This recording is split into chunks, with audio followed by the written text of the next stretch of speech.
Hello दोस्तों, आप सब लोग कैसे हो। आशा करती हूँ आप सब लोग अच्छे होंगे और अपने अपने कामों में व्यस्त होंगे।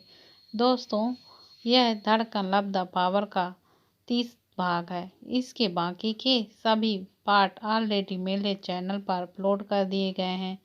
जिन दोस्तों ने उन भागों को ना देखा हो, मेरे चैनल पर जाकर उन्हें देख सकते हैं। दोस्तों, अगर आप लोगों ने मेरे चैनल को लाइक, शेयर और सब्सक्राइब नहीं किया है तो प्लीज़ मेरे को चैनल को लाइक, शेयर और सब्सक्राइब करें और कमेंट करके ज़रूर यह बताएं कि आपको मेरी यह कहानी कैसी लगती है। तो चलिए दोस्तों, अब हम आगे की कहानी शुरू करते हैं।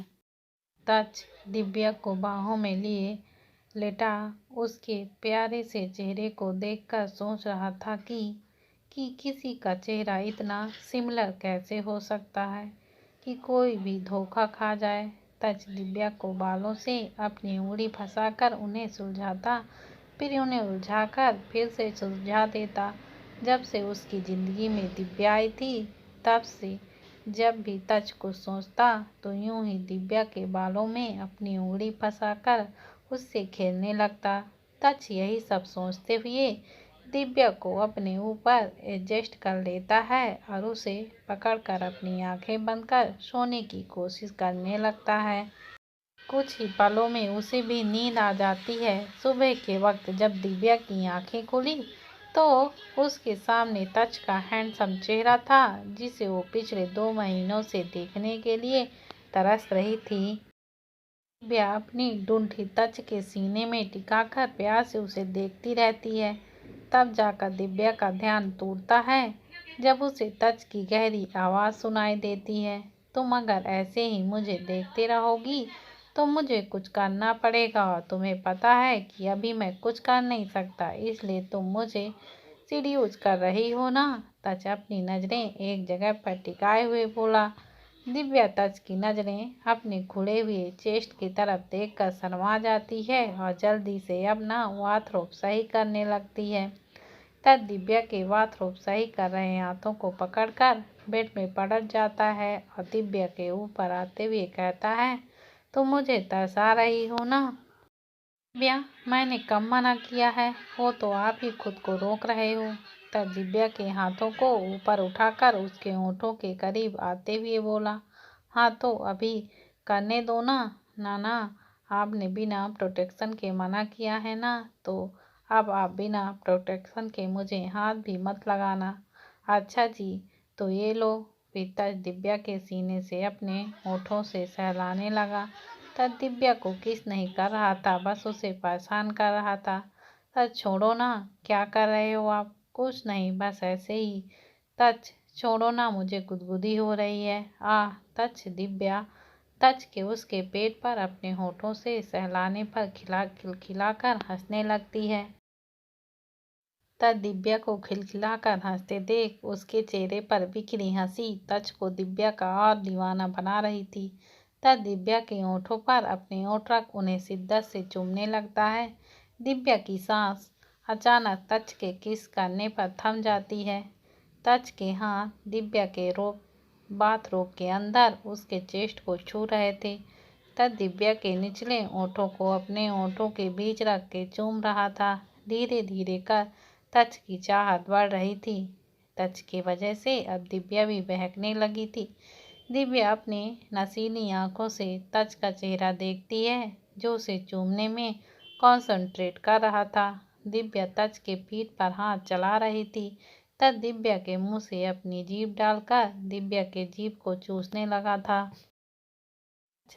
सब कर तो दिव्या को छोड़ने के लिए कर रहा था, लेकिन अब शिद्दत से दिव्या के होठों को चूम रहा था। धीरे धीरे उसकी डीप किस और डीप होती जा रही थी।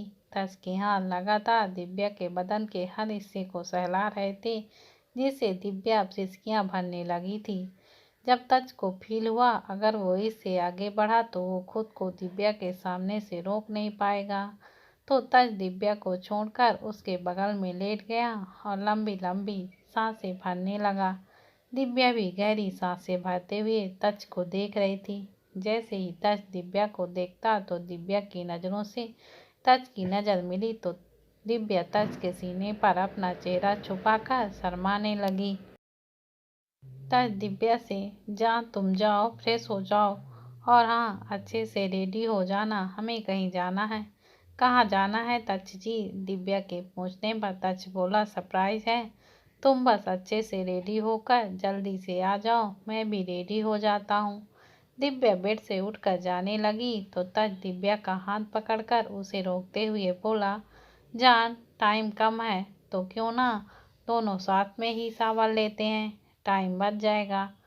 तच जो अध उठा चुका था, दिव्या बेड पर धक्का मारते उसे वापस से बेड पर सुला कर कहती है, दूसरे वॉशरूम में जाओ, मेरे पास मत आना। आप कहते हुए दिव्या वॉशरूम में घुस जाती है। तच मुस्कुराते हुए कहता है, सुहाना, मेरी खुशी तुम्हारी कर्जदार है। सुहाना, अभी जो पल मुझे दिव्या के साथ मिल रहा है वो तुम्हारा मुझ पर एहसान है। तुमने दिव्या को मुझे देकर मुझे एक नई जिंदगी दी है और तुम मेरी जिंदगी का वो हिस्सा और वो मोहब्बत हो कि मैं चाह कर भी तुम्हें कभी भूल नहीं सकता, और ना ही कभी ऐसा दिन या ऐसा वक्त आएगा जब मैं तुम्हें नाम ना लूं। इसलिए मैंने सोचा है कि अगर मेरी बेटी हुई तो तुम्हें वापस अपनी ज़िंदगी में लेकर आऊँगा। मैं अपनी बेटी का नाम सुहाना रखूँगा और मैं कोशिश करूँगा कि मैं उसे उसकी हर खुशी दे सकूँ। सुहाना, ये तुम्हारे लिए आजकल सांसों में तेरी याद और आंखों में तेरा इंतजार रहता है।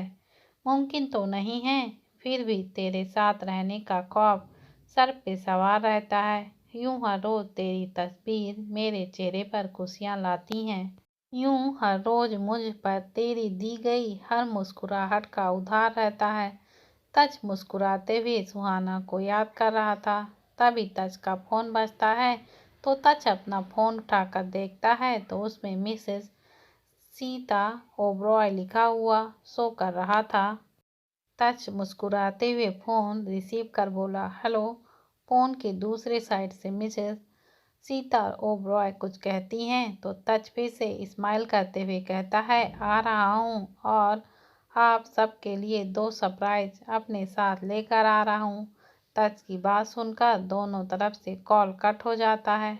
तज कबर्ड के पास जाकर दिव्या के लिए कपड़े निकालते हुए कहता है, अब देखना यह है कि आप लोगों को शॉक लगता है या फिर हार्ट अटैक आता है। दिव्या, तुम्हारे कपड़े बेड पर रखे हैं, रेडी होकर जल्दी से नीचे आ जाओ, मैं नीचे ही वेट कर रहा हूँ। ठीक है, आती हूँ, दिव्या वॉशरूम से ही कहती है। दिव्या के कहने पर तज अपने कपड़े निकालकर दूसरे रूम में रेडी होने चला जाता है। करीब 30 मिनट के बाद दिव्या वॉशरूम से बाहर आती है और अपने कपड़े बेड से उठाकर क्लोजेट रूम में चली जाती है। तज जब नीचे डाइनिंग टेबल पर आता है तो देखता है कि सभी डाइनिंग टेबल पर बैठे नाश्ता कर रहे थे। अखिल भी सबके साथ बैठा था। तज अपनी सीट पर बैठकर सबको देख रहा था। तभी दिव्या भी नीचे सीढ़ियों से उतर कर आ रही थी। सब दिव्या को देखने लगते हैं। दिव्या रेड कलर की साड़ी में बहुत प्यारी लग रही थी।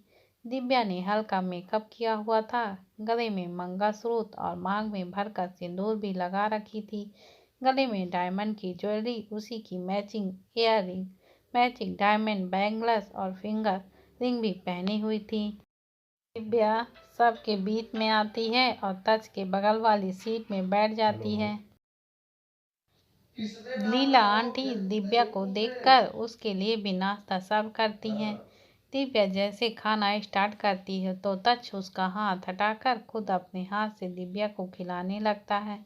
उन दोनों को देखकर सभी मुस्कुराने लगते हैं। दीक्षा दिव्या से पूछी, दी, आप कहीं जा रही हो क्या? दिव्या, हाँ, वो तेरे जीजू कहीं लेकर जा रहे हैं। दीक्षा अपनी जगह से उठते हुए बोली, दी, आप बहुत अच्छे लग रहे हो, आप जहाँ भी जा रहे हो एंजॉय करना, मैं आती हूँ, ओके बाय। दीक्षा तने जो नाश्ता कर रहा था उससे बोली, और कितना खाओगे, चलो ना यार। चल रहा हूँ। तने टोस्ट का टुकड़ा अपने मुंह में रखते हुए टेबल से उठने लगा। तुम दोनों कहीं जा रहे हो क्या? तच दिव्या को खिलाते हुए दीक्षा से पूछता है। दोनों नहीं भाई, तीनों। तेज भी सीढ़ियों से नीचे आते हुए, हम तीनों कॉलेज जा रहे हैं। काफ़ी टाइम से कॉलेज मिस हो रहे हैं हमारे। आज एक और दिन कॉलेज मत जाओ, हमें कहीं जाना है। तुम लोग चेंज करके आओ। और दीक्षा, मैंने तुम्हारे लिए कपड़े तुम्हारे रूम में रखवा दिए हैं, वही पहनना। मैं गया था तुम्हारे रूम में, तब तक तुम रूम में नहीं थी, इसलिए मैंने कपड़े वहीं बेड पर रख दिया। सच उन्हें बोलकर दिव्या को खिलाते हुए खुद भी खा रहा था। दीक्षा, तनय और तेज एक दूसरे को देखते हैं। तनय दीक्षा को देखकर अपनी पलकें झपकाकर ऊपर चढ़ने के लिए इशारा करता है। तनय, दीक्षा और तेज तीनों रेडी होने के लिए चले जाते हैं। मान इतने देर से मानसी को देख रहा था, जो टेबल पर रखे सभी चीजों को थोड़ा थोड़ा खाकर मुंह बनाते हुए वापस रख देती थी। निकिता मान को देखकर उससे बोली, मान भाई, आप मानसी को वैसे क्यों देख रहे हैं? निकिता की बात सुनकर सब मान को देखते हैं, जो मानसी को घूर रहा था। मान निकिता से देख रहा हूँ कि इसे कुछ भी खाया नहीं जा रहा है, जाने कब से ये सभी चीजें थोड़ी थोड़ी खाकर छोड़ रही है। और तुम सबको पता है, कल रात के 2 बजे मैडम ने कहा कि इनको डोसा खाना है, और जब मैं कहीं से भी डोसा ढूंढकर डोसा इसके लिए लेकर आया, तब इसने कहा कि इसे डोसा नहीं इडली खानी है। मैं क्या करूं? मुझे डोसा खाने का मन था तो मैंने कहा, लेकिन फिर मेरा इडली खाने का मन करने लगा तो मैंने वो भी बताया। लेकिन ये मुझ पर गुस्सा करने लगे कि इडली नहीं मिलेगी, यही खाओ। मानसी अपना मुंह बनाकर बोली। मानसी जिस तरह से मुंह बना रही थी, सब उसे देखकर हंसने लगते हैं और मान अपना सिर पीट लेता है। तो वही डोसा और इडली सुनकर रजनी अपनी जवान होठों पर फेरते हुए कहती है, मुझे खानी है, यम्मी यम्मी, मुझे डोसा खाना है।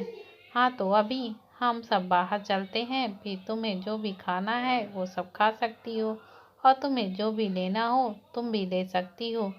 जाओ जल्दी से रेडी होकर आओ। तच के कहने पर मान उसे देखने लगा। मान तच से, मान रजनी भी तुम्हारे साथ जा रही है क्या? सिर्फ रजनी नहीं, हम सब चल रहे हैं, रेडी होकर आओ। सब तच के कहने पर सब रेडी होने चले गए। रजनी मान की बहन है, पता चलने के बाद उसके लिए उसकी सारी ज़रूरत की चीज़ें उसके रूम में रखवा दिया गया था। कुछ ही देर में सब रेडी होकर आ गए।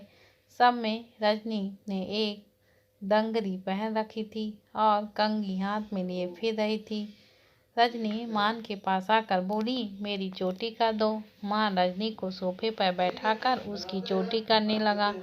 मान ने रजनी के बाल 2 हाफ चोटी बना दी, जिसमें रजनी बहुत क्यूट लग रही थी। रजनी को भी उसकी चोटी बहुत अच्छी लगती है और वो दोनों चोटी पकड़कर सबको दिखाती घूम रही थी।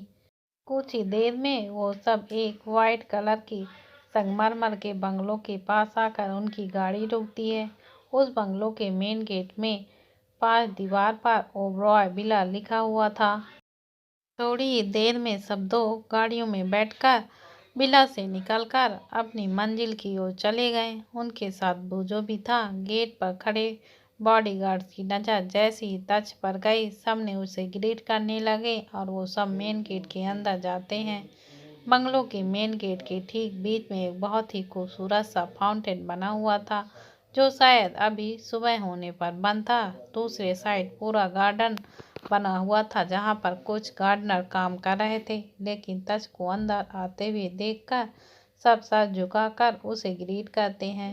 तब दिव्या का हाथ थामे बंगलों के अंदर जा रहा था, तो वहीं उस बंगलों को देखकर तनय ने कसकर दीक्षा का हाथ थाम लिया था, जैसे कि अगर तनय ने दीक्षा का हाथ जरा भी ढीला छोड़ा तो कोई उसे दीक्षा को छीन लेगा।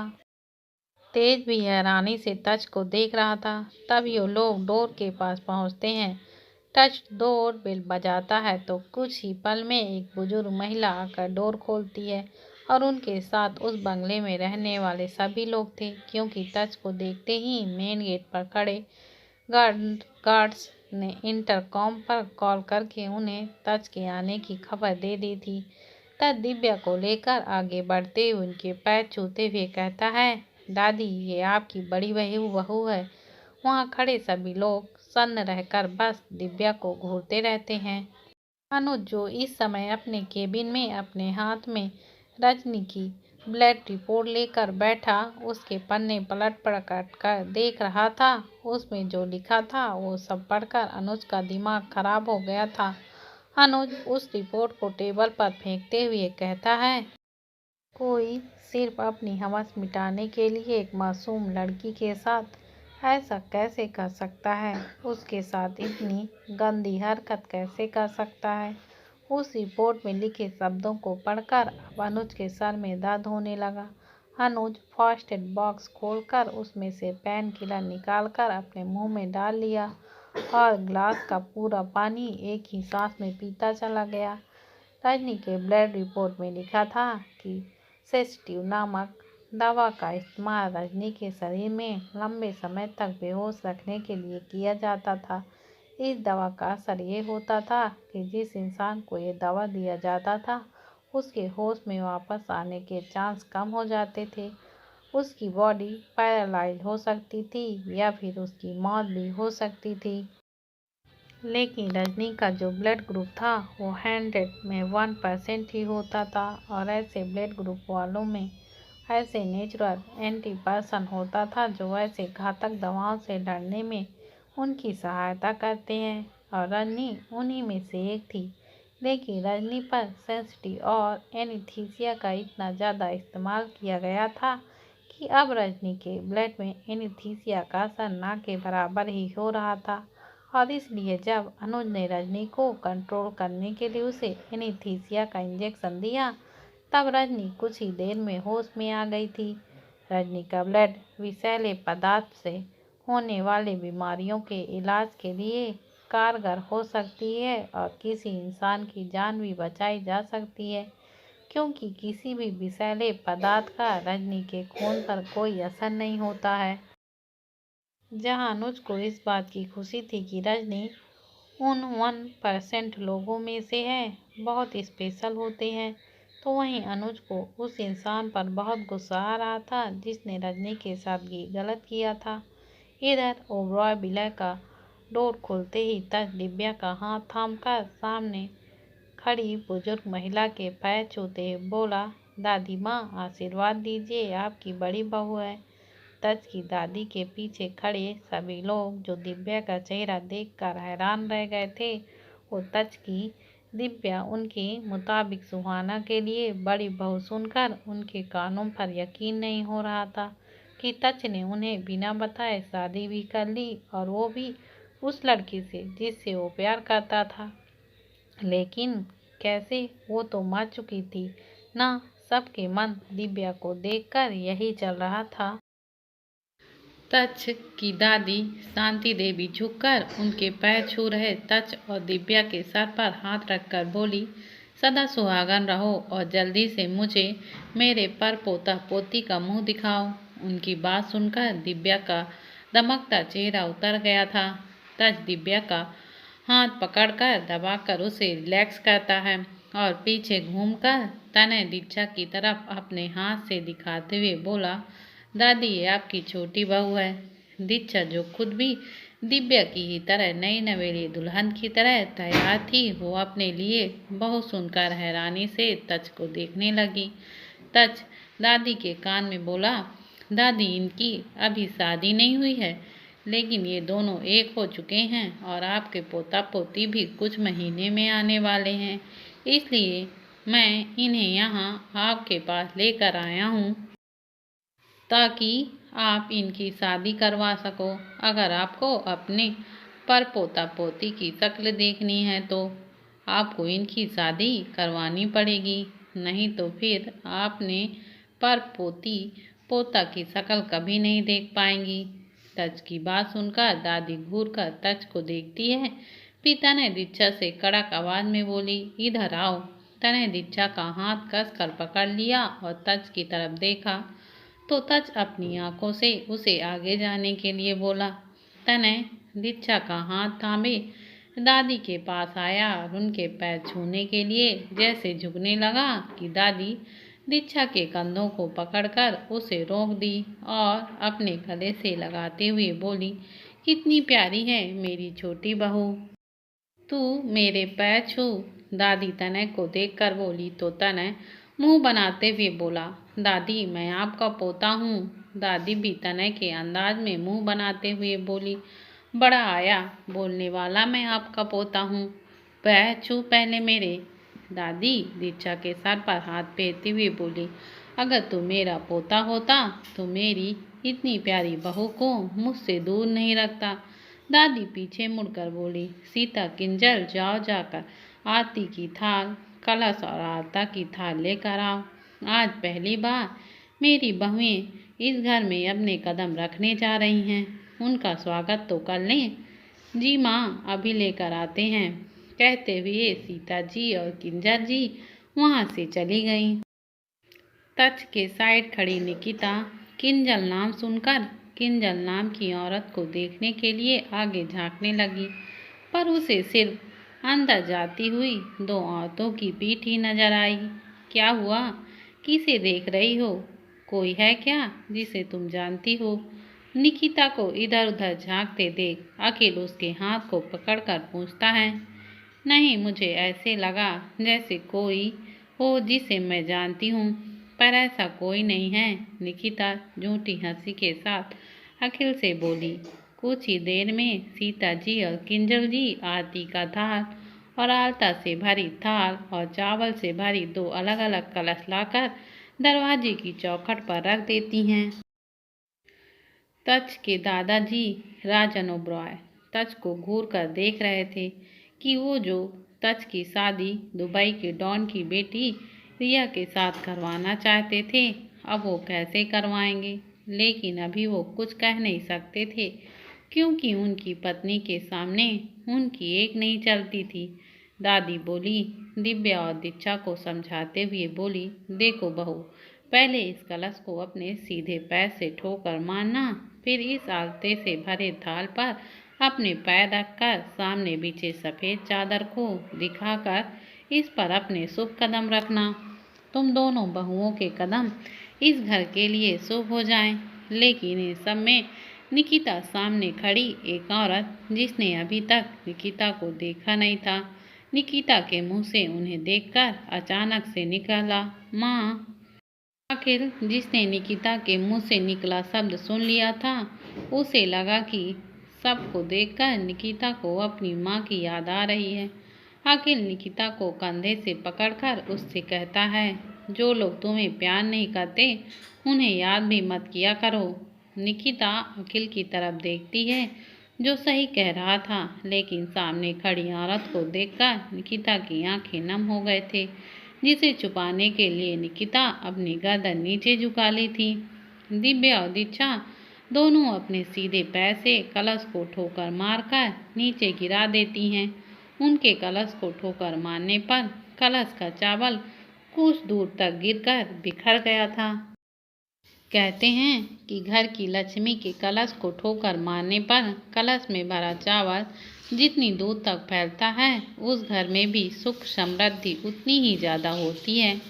दादी कलश का चावल कुछ दूर तक जाते देख मुस्कुराने लगती हैं। आलता से भरी थाल पर पहले दिव्या अपनी पैर रखती है, फिर अपने पैर की छाप सफ़ेद चादर पर छोड़ते हुए बिला के अंदर जाने लगती है। उसके बाद फिर दीक्षा अपने पैर थाल पर डुबोकर सफ़ेद चादर पर चलाते हुए दिव्या के पास पहुंचती है। सब बिला के अंदर चले जाते हैं, लेकिन निकिता जो अपने पैर सर झुकाए खड़ी थी, वो अपनी ही जगह पर खड़ी रह जाती है। अखिल जब आगे बढ़ गया, लेकिन अपने सामने साथ खड़ी निकिता उसे उसके साथ चलती हुई नजर नहीं आई, तो अखिल निकिता को आवाज़ देता है, निकिता वहाँ क्यों खड़ी हो, यहाँ आओ।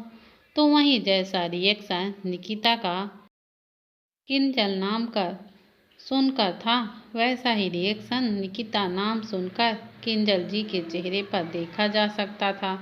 निकिता सर उठाकर अखिल को देखती है, जो उससे कुछ दूरी पर था। निकिता छोटी सी जगह पर किंजल जी के सामने से निकलकर अखिल के पास जाकर उसका हाथ थाम कर आगे बढ़ जाती है। वहीं निकिता को अपने सामने से निकलकर जाते हुए देखकर किंजल की आंखें भी नम हो जाती हैं। दादी दिव्या और दीक्षा को लेकर हॉल में आती हैं और सोफे पर बैठाकर अपने कमरे की ओर चली जाती हैं। दादी के जाते ही राजन ओबरॉय तच पर गुस्सा करते हुए कहते हैं, ये क्या बेहुदा हरकत है तच। तच मुस्कुराते हुए, ये बेहुदा हरकत नहीं है मिस्टर ओबरॉय, ये मेरी पत्नी है। राजन ओबरॉय अपने दांत पीसते हुए कहते हैं, स्टडी रूम में चलो, कुछ बातें करनी है तुमसे। हाँ बिल्कुल, मुझे भी आपसे बातें करनी है, चलिए। तच, राजन और तच के पिता वीर उठकर स्टडी रूम की ओर चले गए। उनके जाते ही दादी वहां वापस आ गई।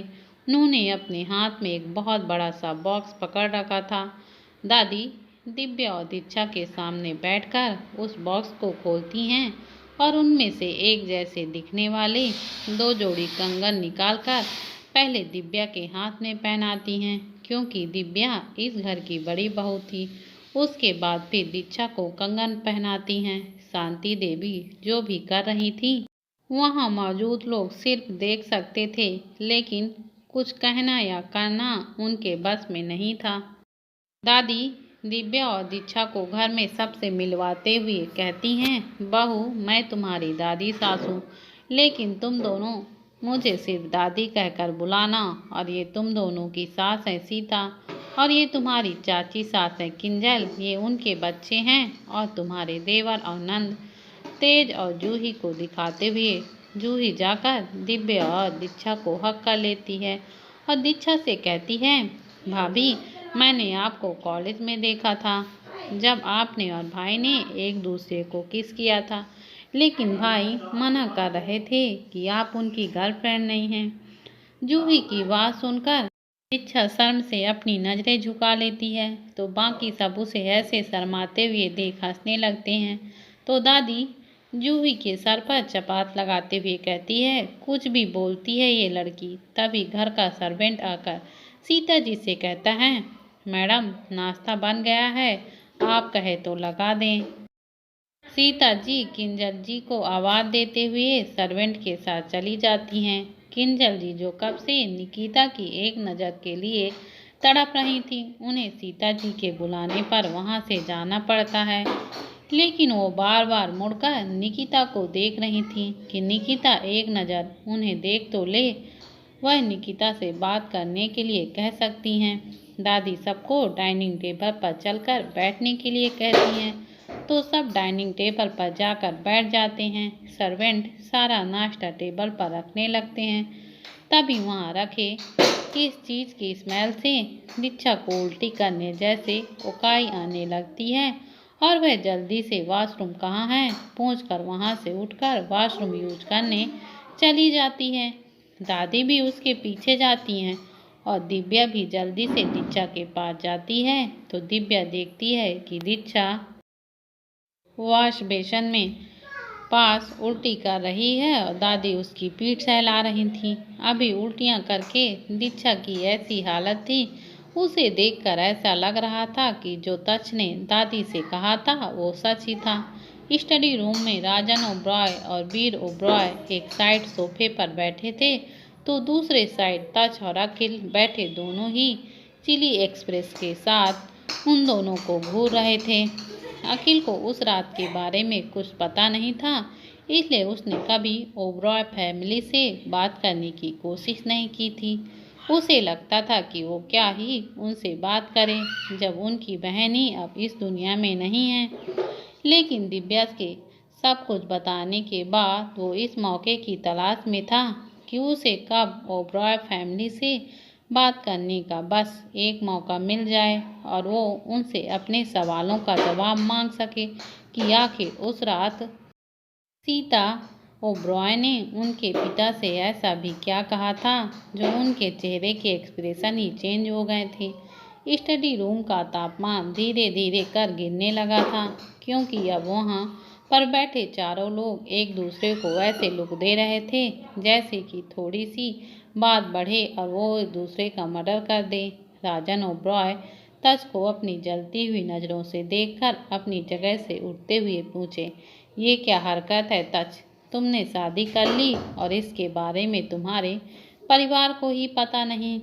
टच बैंक से मुस्कुराते हुए, मेरा परिवार? कौन सा मेरा परिवार? अभी जो नीचे मेरे साथ मेरे हाथ में अपना हाथ दिए खड़ी थी ना, वही मेरा परिवार है। मेरी दुनिया, मेरी जिंदगी, मेरे साथ मेरे पीछे जितने भी लोग खड़े थे वो मेरे परिवार है। मेरा भाई मेरा परिवार है, जिनकी वजह से आज अभी मैं यहाँ खड़ा हूँ। वहाँ नीचे हाल का माहौल भी अलग था। रिचा वॉशरूम उल्टी कर रही थी और दादी उसके पीठ को सहलाकर उसे रिलैक्स करने की कोशिश कर रही थी। तो वॉशरूम के बाहर दिव्या और तनय चिंता में खड़े रिचा और दादी को देख रहे थे। बहू ठीक हो तुम? कब से उल्टियाँ हो रही हैं तुम्हें? दादी रिचा को सहलाते हुए बोली। रिचा हाँ में सर हिलाकर मुंह धोकर वॉशरूम से बाहर आती है और दादी से कहती है, दादी कुछ दिनों से तबीयत सही नहीं है और कभी भी ऐसे उल्टियाँ हो जा रही हैं। उसके वॉशरूम के बाहर आते ही दिव्या और तनय उससे पूछने लगते हैं कि क्या हुआ है, इसकी तबीयत तो ठीक है ना। तब तक किंजल जी एक गिलास नींबू पानी लाकर दीक्षा को पीने के लिए देती हैं। दीक्षा भी पूरा नींबू पानी एक ही सांस में पीकर ग्लास वापस से किंजल जी को दे देती है। दीक्षा उनके सवाल का जवाब देती है कि दादी बोली, अरे चिंता की कोई बात नहीं है, ऐसी हालत में ऐसे उल्टियाँ होना नॉर्मल होता है। तो वहीं मानसी को अभी किसी से कोई फर्क नहीं पड़ रहा था। वो डाइनिंग टेबल पर बैठे फ्राई फिश पर तीखी चटनी लगा लगा कर खा रही थी। मान उसे देखकर उसका हाथ पकड़कर रोकते हुए कहता है, क्या कर रही हो, कितना खाओगी? घर से इतना कुछ तो खा कर आ रही हो और अब यहाँ भी जब डाइनिंग टेबल पर बैठी हो तब से खाए जा रही हो। जा कहाँ रहा है सब तुम्हारे इतने से पेट में? और माहौल को तो देख कर रुक जाओ। मानसी मान को घूर कर देखकर अपना हाथ उससे छुड़वाते हुए बोली, पहले तो मुझे छोड़ो, नहीं तो मैं आपको काट लूँगी। और दूसरी बात, मुझे इतनी भूख लग रही है तो मैं क्या करूँ? तभी उसके कान में दादी के कहे शब्द गूंजने लगे, अरे कोई बात नहीं, ऐसी हालत में उल्टियाँ होती ही हैं। ज़्यादा भूख लगना, बेवक्त नींद आना, आलस आना, सुबह उठते ही उल्टियाँ करने का मन करना, प्रेगनेंसी के दौरान ये सब नॉर्मल है बेटा। दादी की बातें सुन मानसी, दिव्या, तनय और सबसे ज़्यादा तो दीक्षा की आंखें बाहर आ जाती हैं। दिव्या और तनय के मुंह से एक साथ निकला, प्रेगनेंसी? दीक्षा से तो कुछ कहा ही नहीं जा रहा था। वो तो बस तनय को देखकर अपना सर ना मिला रही थी। वहीं मानसी और मान दादी की बात सुनकर एक दूसरे को आंखें बड़ी करके देख रहे थे। मान याद करने की कोशिश कर रहा था कि अभी जो भी दादी ने कहा वही सब तो मानसी के साथ हो रहा था। कई दिनों से बेवक्त मानसी उससे खाने की डिमांड करती है, जब देखो तब सोए रहती है, कहती है कि उसे कुछ करने का मन नहीं कर रहा और उल्टियाँ तो सोकर उठते ही उल्टियाँ करने के लिए वॉशरूम भागती है। मान ने जिस हाथ से मानसी का हाथ पकड़कर उसे खाने से रोका हुआ था, अब वही हाथ मानसी के पेट पर था। मान मानसी की तरफ झुककर उससे बोला, क्या तुम प्रेग्नेंट हो? क्योंकि अभी जो भी दादी ने दीक्षा के लिए कहा था वो सब तुम्हारे साथ भी तो हो रहा है ना। मानसी कुछ पल मान के चेहरे को देखी, जिस पर कोई भी एक्सप्रेशन नहीं था, खुशी या फिर मुस्कान तो बिल्कुल भी नहीं।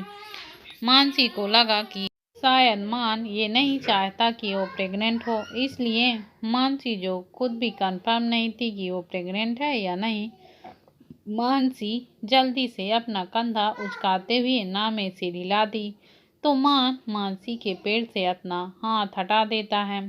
तनय दीक्षा के पास आकर उससे पूछा, तुम ठीक तो हो ना दीक्षा? दीक्षा नम आंखों से, तनय मैं प्रेग्नेंट कैसे हो सकती हूँ? हम उस पॉइंट तक तो नहीं गए, ये उल्टियाँ सिर्फ एसिडिटी की वजह से हुई होंगी।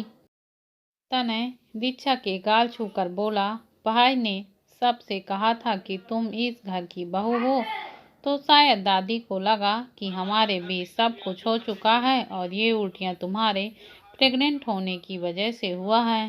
तनय ने दीक्षा को छेड़ते हुए, वैसे अगर तुम मुझे पास आने दो तो हम दोनों 2 से 3 बन सकते हैं। बोलो क्या ख्याल है तुम्हारा? तनय की बातें अभी दीक्षा के चेहरे पर मुस्कान ले आई थी। दादी बोली, तनय बहू को अपने कमरे में लेकर जाओ, मैं नाश्ता तुम्हारे कमरे में ही भिजवा देती हूँ। जी दादी कहकर तनय दीक्षा को अपने साथ अपने कमरे में लेकर चला जाता है। जब दिव्या दीक्षा और तनय के साथ जाने लगती है तो दादी उसे रोकते हुए कहती है, बड़ी बहू तुम इधर आओ, कुछ खा लो बेटा। दिव्या पर दादी दीक्षा हो, दादी उसे तनय संभाल लेगा, अब तुम चलो नाश्ता कर लो। दिव्या दादी से आगे कुछ भी कहे बिना सबके साथ जाकर डाइनिंग टेबल पर बैठ जाती है, पर उसका ध्यान तो दीक्षा पर ही टिका रहता है। तच के पिता बोले, किस बात का इतना गुस्सा है तुम्हारे अंदर तक, जो तुम अपने ही परिवार से इस कदर नफरत कर रहे हो, सिर्फ एक लड़की के लिए? लड़की तो हजारों हैं, लेकिन माँ बाप सिर्फ एक ही होते हैं। वीर इतना ही बोले थे कि अखिल गुस्से से सख्त आवाज में बोला, वही एक लड़की, किसी की बेटी, किसी की बहन और किसी की जीने की वजह थी, जिसकी जान आप लोगों ने सिर्फ अपने बेटे को उससे दूर करने के लिए ले ली और उसके साथ साथ उसके पूरे परिवार की जान भी ले ली। हमने उसकी जान बचाने के लिए उसे मारने का प्लान किया था। स्टडी रूम में अंदर आते हुए सीता जी कहती हैं, तो अगर मेरी यह कहानी आपको अच्छी लगती है तो प्लीज़ मेरे चैनल को लाइक शेयर और सब्सक्राइब करें। दोस्तों आप लोग कमेंट करके यह ज़रूर बताएं कि आपको कहानी कैसी लगती है, जिससे हमें आगे की कहानी बनाने में प्रेरणा मिलती है।